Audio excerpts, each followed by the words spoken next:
Bonjour les amis, il fait beau en Bretagne, ça y est, je blague. Non, on vient de passer une période avec beaucoup de pluie, on en a fait une petite vidéo. Cette nuit, la cerise sur le gâteau quand même, on a eu une tempête, alors on est très heureux. Pourquoi? Parce que, les tipis qu'on a posés, j'ai fait une nouvelle installation avec les tipis.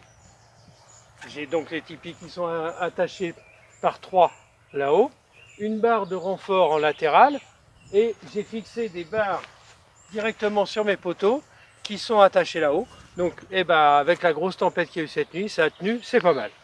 Un petit tour sur la serre, elle aussi, elle est magnifique. Elle n'a absolument pas souffert. Donc notre brise-vent, le choix de la serre, tout ça fait que on est super content. Bon, alors on a des dégâts parce que de toute manière au potager il se passe jamais rien de tranquille chez nous apparemment. Les oignons ont couché sous la tempête qui venait très certainement du sud-ouest. Tous les petits pois sont rabattus, mais par chance, il y avait des grillages en renfort. Ils se sont maintenus. Bon, voilà, de toute manière, on va arriver d'ici quelques jours. Le 10, c'est une nouvelle lune. Et normalement, ça va tourner. On va repartir sur un temps beaucoup plus serein, beaucoup plus doux. Je reviens sur la petite vidéo de la semaine dernière. J'ai fait une erreur. Je ne sais pas pourquoi. Je suis parti dans dans mes envolées lyriques, que ça m'arrive de temps en temps. J'ai parlé des abeilles avec les tomates. Non, les tomates sont auto-fertiles. Elles n'ont pas besoin des abeilles. Mais s'il y a des abeilles, ça ne fait que les favoriser, bien évidemment. Et j'ai reçu un petit message en ce sens. Et puis c'est super. Moi, j'adore quand on m'envoie un petit message. Parce que de toute manière, je ne suis pas impuissant, de science, je ne sais pas tout. Et il y a une personne qui m'a dit qu'on pouvait les secouer légèrement et à partir de là, ça s'auto-fertilise encore plus rapidement. Bon, on va essayer. De toute manière, on a un gros problème avec la chaleur, on a un gros problème avec les mauvaises herbes, enfin les adventices qui poussent. Voilà, on attend, on espère qu'il va y avoir beaucoup de soleil parce qu'on aimerait bien manger des tomates. Bon, on fait notre petit tour.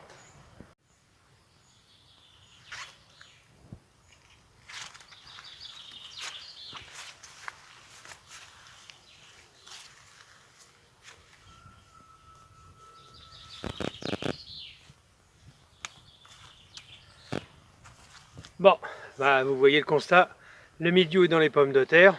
Donc on a deux variétés de pommes de terre ici. La première que je suis en train de ramasser. Bon, ça va pas être la grosse récolte, mais dans tous les cas, si on laisse le mildiou, ça à un moment ou un autre, ça esquintera nos pieds. Donc je les ramasse et puis je passerai. Oh, c'est pas riche. Ah, quoique si, faut pas. Hop.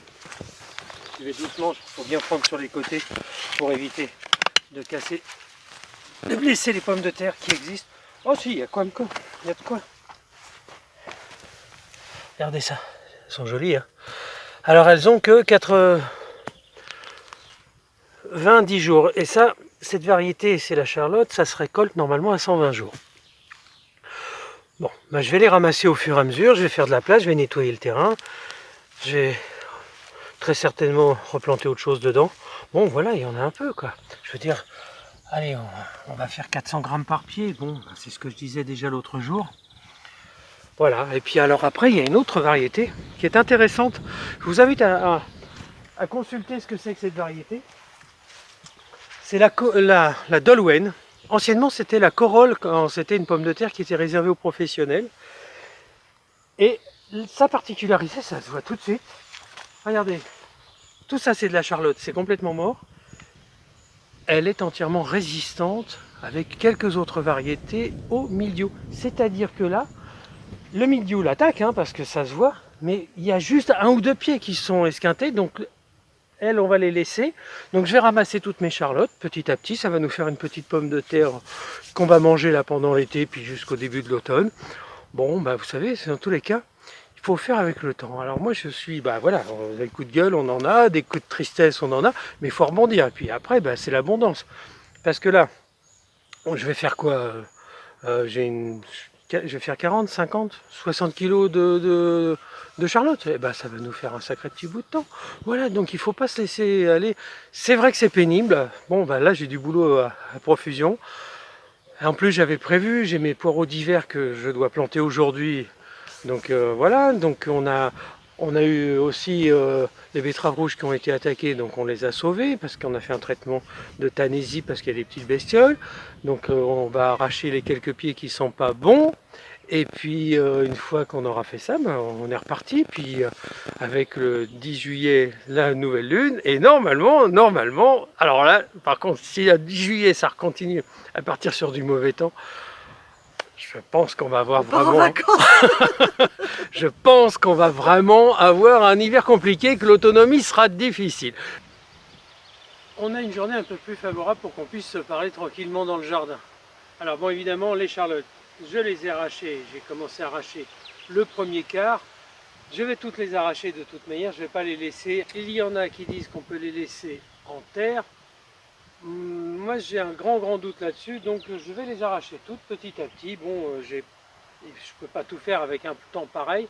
Donc qu'est-ce que j'ai fait? J'ai remplacé la partie des charlottes qui ont été retirées. J'ai commencé à planter mes poireaux d'hiver. Donc j'ai planté 100 poireaux, 50 poireaux verts et 50 poireaux jaunes. Particularité des poireaux jaunes, ils sont plus doux, ils sont plus sucrés. C'est exactement la même chose.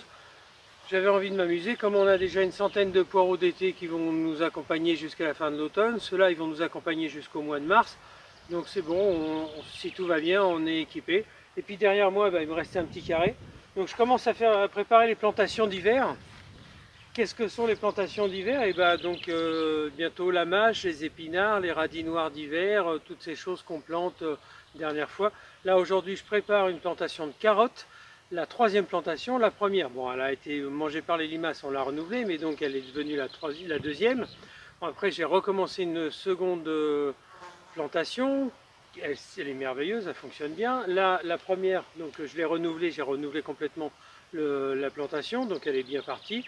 Là, je fais ma troisième plantation, c'est-à-dire que d'ici 3 semaines, un mois, on va commencer à manger les premières carottes d'été, puis ça va s'échelonner jusqu'à la fin novembre. Après, on arrachera tout, on mettra tout au frais dans les caves qu'on a, et puis ça passera l'hiver et on verra jusqu'où ça nous emmène. Donc ici, moi, j'ai replanté des radis, parce que ça, des radis, nous, on en plante toutes les 3 semaines. Pourquoi? Parce qu'on aime bien en avoir quand on a du monde, quand on a du passage. Une petite assiette de radis, c'est toujours sympa, et puis ça fait plaisir, et puis nous, on adore ça. Voilà, et puis cette partie ici où je suis en train d'arracher les charlottes, j'ai eu le plaisir de découvrir que j'avais aussi une petite veine d'argile. Donc l'année prochaine, ce sera notre aire de jachère florale. Donc tout ce morceau-là sera gelé, où on ne fera aucune plantation et on ne mettra que des fleurs qui vont se reposer, très certainement beaucoup de moutarde pour que le terrain se nettoie. Et puis ça repartira, et puis on va beaucoup l'amender, on va ramener du compost. Ça va être une terre très riche, on va la travailler en profondeur sur une année complète. Bon, on a planté nos choux Quintal d'Alsace. Donc alors il y a quelques personnes qui s'étonnent, donc nous on fait exprès de les planter à certaines périodes. Donc là on a fait les choux Quintal, on va dire de printemps, qui donnent en été. On avait fait une première série, là on fait la deuxième pour qu'elle soit à maturité d'ici 1 mois et demi, qu'on puisse les ramasser pour faire notre choucroute du 11 novembre. Donc après tout le reste on va le faire en lactofermentation, ça va rester et on a largement de quoi, sachant que la moyenne de consommation annuelle pour les Français c'est de 1,5 kg de choux par an. Bon, nous on va en avoir fait une bonne dizaine de kilos cette année, mais enfin voilà, il faut dire que quand on fait la choucroute on en passe déjà 4 à 5 kilos rien que dans la choucroute, et qu'après c'est un moment familial extraordinaire où on a toujours des amis qui nous rejoignent et puis la famille bien sûr quand ils peuvent. C'est joli ça. Des petits détails. Hop, ça c'est un bonheur. Ça y est, ils sont à la maturité. Bon, c'est pas parce que c'est les nôtres, hein, mais ils sont extraordinaires, bien sûr. Quel bonheur. On va avoir sacrée confiture cet hiver. Vous voyez, malgré les intempéries, malgré tout ce qu'on peut dire, on a fait beaucoup de protection sur nos salades. On les a bien protégées. Regardez ces salades, le cœur qu'elles ont. Alors effectivement, ça c'est les dernières qu'on a plantées. Les feuilles autour sont pas super. Mais alors on a des cœurs, je les prends à pleine main. Regardez, j'arrive pas à les attraper tellement ils sont gros. Ça c'est de la grosse blonde feignante, je crois que ça s'appelle comme ça. Enfin, c'est un peu péjoratif, mais bon, de toute manière, c'est comme ça que ça s'appelle. Alors on va pas refaire les noms, donc nous c'est de la... Voilà, on en a une douzaine. Bon, c'est bien, on a toujours des gens qui nous rendent visite, on a la famille qui arrive régulièrement, donc une bonne salade de feuilles jaunes spécialement, parce que moi les feuilles vertes, c'est bien pour enrouler un nem, mais j'ai un peu du mal. Voilà, et puis bah, ça y est, ça pousse, ça part, ça commence. On va pouvoir manger du haricot vert d'ici quelques jours. Ah, j'ai été jaloux ce matin. J'étais sur l'Orient, j'ai vu des maraîchers bio, là, je discutais un peu avec eux. Oh, ils ont fait des sacrés haricots. Ça y est. Bon, nous, on a une quinzaine de jours. J'ai eu un très bon ami aussi qui est en Provence. Et il me dit, Victoire, on est en Provence avec toutes les intempéries qu'on a eues aussi. Il me dit, hier, donc ça par rapport à la vidéo, ça fait 2 jours de plus. Hier, j'ai ramassé ma première tomate. Bon, elle était un peu insipide parce que c'est la première, elle n'a pas de goût, mais il me dit elle était mûre, donc on l'a ramassée. Mais même en Provence, je veux dire, faut pas rêver, hein, cette année, c'est une année particulièrement compliquée. Faut s'adapter. Bon, ben voilà, c'est ce qu'on fait. On a eu un peu de dégâts, mais on s'en fiche. Mais regardez comment ça pousse. C'est merveilleux. J'ai eu la chance d'avoir buté mes haricots juste avant la tempête. Ce qui fait qu'ils ne se sont pas couchés, ils ont bien tenu. Bah, au milieu, cette troisième rangée, elle n'a pas pris du premier coup. Mais c'est pas grave, j'ai replanté au milieu et puis ça fera ce que ça fera. Je vous ai dit qu'on a eu un gros coup de vent. Hein. Regardez la rotonde. Elle est tombée, elle était si jolie. Et bon, c'est pas grave. Je vais redémonter la toiture. Et hop, voilà. Elle va pas résister très longtemps, elle va tomber toute seule. Et je vais repartir sur le cadre et puis je vais la réattacher, la refaire. Je vais juste la consolider. De toute manière, c'était pas fait pour durer des années, c'était juste d'une façon un peu précaire mais décorative. Donc on va travailler là-dessus, on va refaire. On a déjà coupé des bambous, on en a d'avance. On l'avait présumé. Bon, bah sinon, bah voilà, c'est la Bretagne. En ce moment, c'est une période un peu délicate. On va arriver à des belles journées, ça va être magnifique et tout ça, ça va prendre de l'ampleur.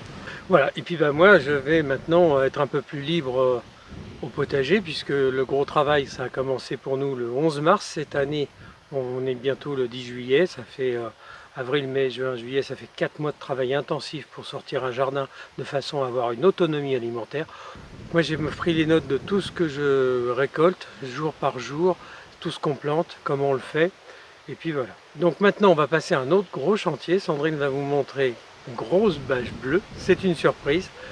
J'ai reçu une tonne à peu près de matériel hier. Et ben, il va falloir que je me mette à faire de la maçonnerie, de la charpente, de la toiture, de l'électricité. Enfin, bref, il y a un très très gros boulot. Là je suis parti pour 1 mois et demi de boulot intensif sur notre nouveau projet qui va avoir énormément d'incidence sur la vie de Popote et Potager. Je vous en dis pas plus parce que vous savez que nous, on est toujours dans une belle histoire, on est toujours en développement, toujours en devenir, nous avons toujours plein de choses à faire, on a toujours envie de vous surprendre, mais on vous raconte notre vie, mais la vie que tout le monde pourrait avoir en fin de compte, une vie à la campagne, une vie d'autonomie, une vie de simplicité, une vie au grand air, entourée de champs, de vaches, et puis on fait avec les événements et les éléments.